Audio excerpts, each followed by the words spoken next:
Ramon Villegas, Lion of Filipino Art and Culture. I feel orphaned, said Vida Serenas, her voice breaking. Vida is the doyen of the influential Finale Art File Gallery and is widely known as one of Ramon Villegas' closest allies. Ramon Villegas, Lion of the Filipino world of art and culture, succumbed to a stroke last August.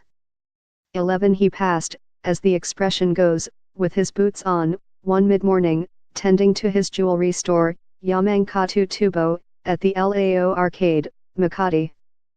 I don't know what to do now. I would consult him on everything. Vida wailed. That bewilderment and shock was exactly what united Manila's antiquarians, scholars, historians, book publishers and journalists, and most of all collectors, big and small. Ramon's expertise, after all, spanned many categories: jewelry, pre-colonial to modern, furniture, Ifugeo gods and Muslim ethnography, ivory saints, religious silver, turn-of-the-century paintings. Ramon was also a bit of an expert on Filipino families, often knowing more about their bloodlines than the scions themselves. Dark secret I should know. The first time I got to chat with Boy, as Ramon was known to kin and friends, he mischievously blurted out, with that twinkle in his eye I later learned would always accompany the revelation of some dark secret, you know, of course, you are descended from Zacatetos. Zacatetos provided the grass and hay necessary to feed the horses of Manila. Boy comforted me by saying this was the equivalent of being a gasoline magnate, since horses were the 18th century automobile.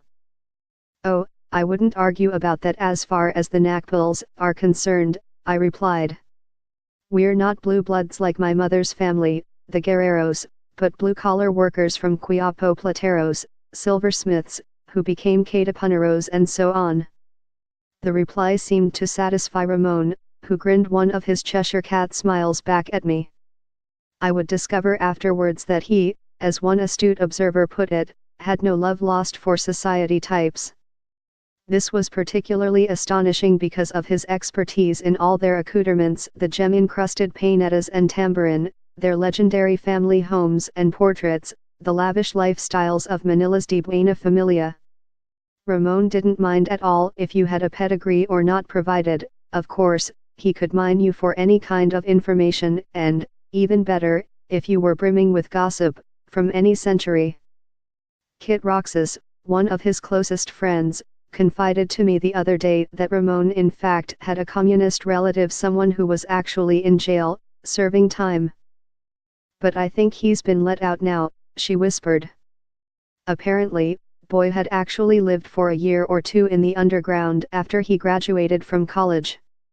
He simply disappeared and later we found out he had, as they say, namundak, said one close friend. Ferocious reputation. Ramon's most famous relative was none other than General Miguel Malvar, the last man to surrender to the Americans and the second supreme commander of the First Philippine Republic of 1896. That particular set of DNA explains a lot about Ramon's character. Malvar would bend his knee to the new American masters only after they had systematically burned down whole towns in Batangas.